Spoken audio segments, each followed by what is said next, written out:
अगर कोई सहाबा ख्वाब देखते तो बयान कर देते थे। एक दिन आप हस्बे दस्तूर सहाबा कराम से पूछते हैं कि किसी ने कोई ख्वाब तो नहीं देखा। सहाबा कराम अर्ज़ करते नहीं, आप फरमाते हैं आज मैंने एक ख्वाब देखा है कि दो आदमी आए और मेरा हाथ पकड़कर मुझे अरसे मुक़द्दस की तरफ ले जाते हैं।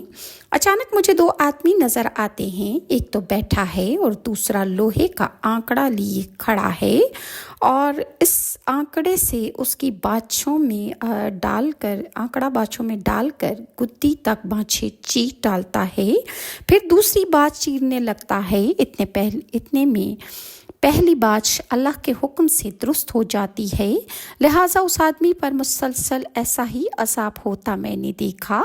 लिहाजा रसूलुल्लाह ने फरमाया कि मैं पूछता हूँ कि ये क्या है, मगर वो मेरे दोनों साथी के जो मुझे लेकर गए थे वो आगे बढ़ गए और उन्होंने कोई जवाब न दिया। चुनांचे मैं उन दोनों के साथियों के साथ चल पड़ा और चलते चलते एक और शख्स के पास से गुजरा जो चारों शाने चित लेटा हुआ है और एक शख्स इसके सर को एक बहुत बड़े पत्थर से बार बार कुचल रहा है।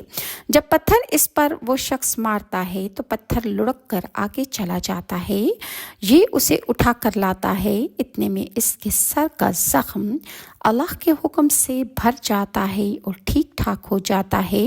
लिहाजा वो शख्स दोबारा इसका सर कुचल देता है, यानी इस पर यही अज़ाब मुसलसल हो रहा है। मैं पूछता हूँ उन अपने साथियों से कि ये क्या है और इसके साथ ऐसा क्यों हो रहा है, लेकिन मेरे साथियों ने मुझे कोई जवाब न दिया और वो आगे बढ़ गए। फिर हम चल पड़ते हैं और चलते चलते तनूर जैसा एक गार देखते हैं कि जिसका मुंह ऊपर से तो तंग होता है मगर वो अंदर से काफ़ी खुला होता है।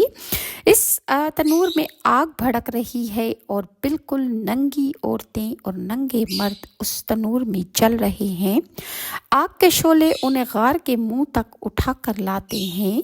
मालूम होता है कि अब गार से वो बाहर निकल आएंगे। इतने में वो शोले बुझ जाते हैं और फिर वो नंगे मर्द और नंगी औरतें इस तनूर के अंदर मुंह के बल गिर जाते हैं। मैंने फिर अपने साथियों से पूछा कि ये क्या है और कौन लोग हैं, मगर मेरे दोनों साथी यही कहते हैं कि आप आगे बढ़िए। फिर हम चलते चलते एक खून के दरिया पर पहुंचते हैं कि जिसके किनारे पर एक आदमी खड़ा है और उसके सामने पत्थर पड़े हुए हैं और एक शख्स इस दरिया के बीच में है। जब वो इस दरिया खून के दरिया में से आकर बाहर